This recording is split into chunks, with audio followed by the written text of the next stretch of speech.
Market లో invest చేసి మీ డబ్బులు డబుల్ చేసుకోవాలనుకుంటున్నారా? సుందరరామిరెడ్డి గారి లైవ్ సెమినార్ కి అటెండ్ అవ్వండి.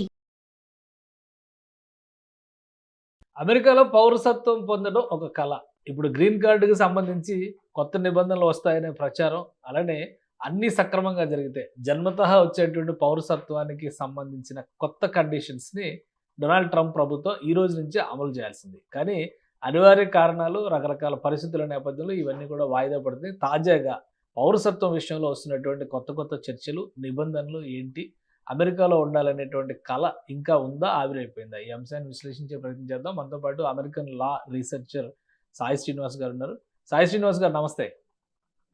నమస్తే సార్. సాయి శ్రీనివాస్ గారు, ఏంటి ఈ రోజు నుంచి యాక్చువల్గా అయితే ఈ జన్మతః వచ్చేటువంటి పౌరసత్వం విషయంలో ట్రంప్ ప్రభుత్వం ఆశించిన విధంగా అన్ని నిబంధనలు అమలై ఉండాల్సింది. బట్ ఆ పరిస్థితి లేదు. గ్రీన్ కార్డు గురించి కొత్త చర్చ జరుగుతుంది. ఏంటి తాజా పరిస్థితి? మామూలుగా అయితే సుప్రీం కోర్టు ఇచ్చిన తీర్పు ప్రకారం సో మామూలుగా ఈ రోజు నుండి ఈ బర్త్ రైట్ సిటిజన్షిప్ అనేది ఈ నాన్ ఇమిగ్రెంట్స్ కి ఇంప్లిమెంటేషన్ జరగాలి సార్. కానీ ఎక్కడే గానీ దాని దాఖలాలు ఎక్కడే గానీ లేవు. సో అది ఒక one of the positive news అని అయితే మనం అనుకోవచ్చు. కానీ ఇంకొక చిన్న షాకింగ్ న్యూస్ ఏంటంటే ఇది ఎలా ఇంప్లిమెంటేషన్ చేయాలి అనేది ఒక యుఎస్సిఎస్ వాళ్ళు 25th of July 2025 ఒక చిన్న ఆర్డర్ ఇవ్వడం జరిగింది. అంటే డిస్కషన్ లాంటిది. ఇప్పుడు నార్మల్ గా ఫారిన్ డిప్లొమాట్స్ కి ఇప్పుడు నార్మల్ గా ఇండియా నుండి వచ్చి ఇక్కడ ఇండియన్ ఎంబసీలో వర్క్ చేసే వాళ్ళందరికీ ఇక్కడ ఒకవేళ వాళ్ళ పిల్లలు పుడితే ఎలా వాళ్ళకు పౌరసత్వం రాదో అలాంటి పరిస్థితులే సేమ్ మనకు కూడా పెట్టాలని వాళ్ళు ఒక ఆలోచనలో ఉన్నారు. అంటే ఫర్ ఎగ్జాంపుల్ అమ్మకి ఒకవేళ H4 వీసా మీద ఉన్నానుకో, డిపెండెంట్ వీసా మీద ఉన్నానుకో, అదే వీసా పిల్లలకు వచ్చేస్తాడని. సో అలాంటి ఒక చిన్న డిస్కషన్ జరుగుతుంది. బట్ ఎక్కడే కానీ ఇంప్లిమెంటేషన్ జరగడం లేదు. కాబట్టి యాజ్ ఆఫ్ నో మనకు ఒక భారతీయులకు మాత్రం అంటే ప్రపంచ దేశాలకు మాత్రం ఒక మంచి పాజిటివ్ న్యూస్ సార్. రైట్. దీనికి సంబంధించి ఏంటంటే ఇప్పుడు గ్రీన్ కార్డు కొత్త నిబంధనలు వస్తాయి. గ్రీన్ కార్డు 7 ఏళ్ళు ఉంటే కనుక అమెరికాలో గ్రీన్ కార్డుకి అర్హులు. ఇప్పుడే వెయిటింగ్ లిస్ట్ అంటున్నారు. మళ్ళీ కొత్తగా ఇదొక చర్చ నడుస్తుంది. ఒక సెనేటర్ దీన్ని పార్లమెంట్లో ప్రవేశపెట్టారు అనేటువంటి డిస్కషన్ నడుస్తుంది. ఏంటి దీని వెనక ఉన్నటువంటి రీజన్స్? సార్ యూజువల్ గా అలెక్స్ ప్యాడిలో అని యుఎస్ సెనేటర్ సార్, తను ఈ HR 1511 అనేది renewing immigration provisions of immigration act 1929 అనేది ఒక చిన్న యాక్ట్ తీసుకొని రావడం జరిగింది. అంటే దీన్ని అవుట్డేటెడ్ 1929లో ఉన్న చట్టాన్ని మనం ఈ రోజు కూడా పాటిస్తున్నాము. దీనివల్ల ఎంతో మంది సో ముఖ్యంగా ప్రపంచ దేశాలు వచ్చిన వాళ్ళందరూ ఈ గ్రీన్ కార్డ్ రాకోకుండా ఆగిపోతున్నారు. వాళ్ళందరినీ కొంచెం సడలించాలి, వాళ్ళందరికీ గ్రీన్ కార్డ్ వచ్చేలా చేయాలి అనేది ఈ ఒక చట్టాన్ని తీసుకొని రావడం జరుగుతుంది సార్. అంటే దీంట్లో ఏం లేదు సార్, ఒక 5-6 కండిషన్స్ పెట్టడం జరిగింది.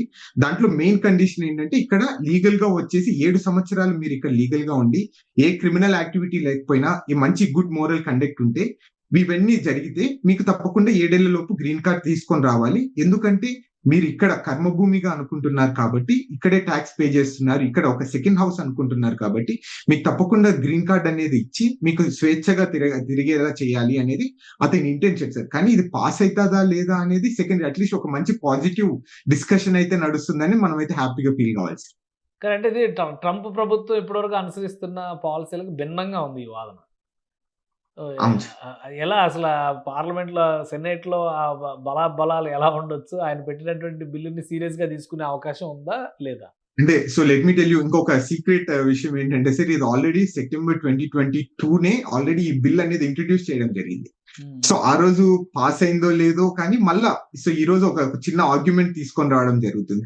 అంటే ఎందుకంటే ఇది ఒక మీకు తెలిసిందే కదా సార్, అంటే బిల్ పెట్టినంత మాత్రాన పాస్ అవుతుందా లేదా అనేది so which is completely different scenario. అక్కడ ఉన్న రిప్రజెంటేటివ్స్ ఎలా ఫీల్ అవుతారు, ఏంటి దీని పరిస్థితులు ఏంటి, మనం అంటే ఏదో ఫర్ ద సేక్ ఆఫ్ ఒక చిన్న మంచి గుడ్ న్యూస్ గా మనం ఒక ట్రీట్ చేయాలి తప్ప దీనికి మనం వేరే ఆర్గ్యుమెంట్ చేయకూడదు అయితే నేను అనుకుంటున్నాను. స్లోగా పాలసీ విషయంలో కొంత మెల్ట్ అవుతున్నారని అనుకోవచ్చా? ఎందుకంటే ఇండియన్స్ అనే కాదు, ఇమిగ్రెంట్స్ ద్వారా అమెరికన్ ఎకానమీ చాలా బూస్ట్ అవుతుంది అనేటువంటి అభిప్రాయాలు ఇప్పటివరకు ఉన్నాయి. సో అదే తరహాలో మరొకసారి ఫస్ట్ అధికారంలోకి వచ్చి బాధ్యతలు తీసుకున్న మొదటి 6 నెలలు గట్టిగా పట్టు బిగించారు. ఇప్పుడు కొంత సడలిస్తున్నారు, మెత్తపడుతున్నారని అనుకోవచ్చా? అది కూడా మనం అనుకోవచ్చు సార్. ఎందుకంటే వన్ ఆఫ్ ద రీజన్ ఏంటంటే ఈ F1 వీసాస్ కూడా మీరు చూసుకుంటే సుమారు 70% మంది స్టూడెంట్స్ వచ్చే వాళ్ళు చాలా తగ్గిపోవడం జరిగింది. అంటే వీళ్ళందరూ మనమంతా ఈ యూనివర్సిటీస్ కి మెయిన్ గా మనము అంటే సో మిల్కింగ్ కౌ లాంటి సార్, అంటే మనం డబ్బులు తెచ్చే వాళ్ళం ఎప్పుడు. అంటే సుమారు కొన్ని వందల కోట్ల డబ్బులు మనం యూనివర్సిటీస్ కి ఇస్తున్నారు. అది తగ్గిపోవడం కూడా వన్ ఆఫ్ ద రీజన్. అట్లనే H1B వీసా హోల్డర్స్ కానీ వీళ్ళందరూ కొంచెం ఎందుకో భయాందోళనకు చెందుతున్నారు సార్. అంటే మనం ఇక్కడికి వచ్చి సెటిల్ కావచ్చా లేదా, మన పరిస్థితి ఏంటి? మనం ఇందాక అనుకుంటున్నాం సుమారు గ్రీన్ కార్డ్ రావాలంటే కొన్ని సంవత్సరాలు 10,000 సంఖ్యలో సంవత్సరాలు పడుతుంది అని. అట్లనే సుమారు 13 లక్షల మంది ఇంకా గ్రీన్ కార్డ్ ప్రాసెస్ ఉన్నారు. అంటే సబ్జెక్ట్ టు ద కరెక్షన్ 10 లక్షల మంది, కోటి మందో 1,30,00,000 మందో అంతమంది గ్రీన్ కార్డ్ ప్రాసెస్ లో ఉన్నారు. సో వీళ్ళందరి పరిస్థితి బట్టి కూడా మనం ఒకసారి వీళ్ళు కూడా ఒక పాజిటివ్ సెన్స్ అయితే తీసుకుంటారని అయితే నేను అనుకుంటున్నాను సార్. రైట్. అంటే ఇంకా కొంత సమయం పట్టొచ్చు ఇవన్నీ డిసైడ్ అవడానికి. మొత్తం మీద అమెరికాలో ఉండే వాళ్ళకి గ్రీన్ కార్డు అలానే సిటిజన్షిప్ అనేది ఒక పెద్ద డ్రీమ్గా కనిపిస్తాయి. ఈ బిల్లు వలన కానీ లేదా ప్రభుత్వం అనుసరిస్తున్నటువంటి విధానాల వల్ల కానీ కొంత సడలింపు వస్తుంది రాను అని అనుకోవచ్చా? సార్ అంటే సడలింపు వస్తుందా రాదా అని కాదు సార్. అంటే ఇది ఆల్రెడీ వెల్ ఎస్టాబ్లిష్డ్ రూల్స్ ని ఈ రోజు అవన్నీ రివైవ్ చేసి ఈ రోజు ఇంప్లిమెంటేషన్ చేయడానికి ట్రై చేస్తున్నారు సార్. అంటే ఎక్కడే గానీ ఇప్పుడు మామూలుగా ఎప్పుడు నుండో ఉంది సార్. ఇక్కడ నార్మల్గా మనం చాలాసార్లు డిస్కస్ చేసి పార్ట్ టైం ఇల్లీగల్ గా చేస్తే తప్పకుండా మీ సిరీస్ అనేది టర్మినేట్ అవుతుంది, వీసా రివోక్ చేసే అవకాశం. ఈ రోజు అది ఇంప్లిమెంటేషన్ చేస్తున్నారు. అంతే, రూల్స్ ఎక్కడే గానీ వాళ్ళు చేంజ్ చేయడం లేదు, ఏం చేయడం. వాళ్ళు రూల్స్ ఆల్రెడీ ఉన్నదాన్ని అంటే వాడని రూల్స్ దాన్ని బయటికి తీసుకొని వస్తున్నారు. అంతే సార్. ఎక్కడే గానీ మనం భయోందనకు చెందడానికైతే ఎక్కడ లేదు. Right. Thank you Sai Srinivas గారు విశ్లేషణ అందించినందుకు. ఇది అమెరికాలో ఉంటున్నటువంటి ప్రవాసులకి ఒక ఆశ కల్పించేటువంటి అంశం ఇది. కొంతవరకు గ్రీన్ కార్డు 7 సంవత్సరాల పాటు ఆ దేశంలో నివసించిన వాళ్ళకి ఎలాంటి క్రిమినల్ హిస్టరీ లేకపోతే గ్రీన్ కార్డు ఇవ్వచ్చు అనేటువంటి చర్చ మరొకసారి మొదలైంది. అలానే సిటిజన్షిప్, బర్త్ రైట్ సిటిజన్షిప్ విషయంలో కూడా కొన్ని క్లారిఫికేషన్స్, కొన్ని వెసులుబాట్లు వచ్చినటువంటి సంకేతాలు అయితే స్పష్టంగా కనిపిస్తున్నాయి.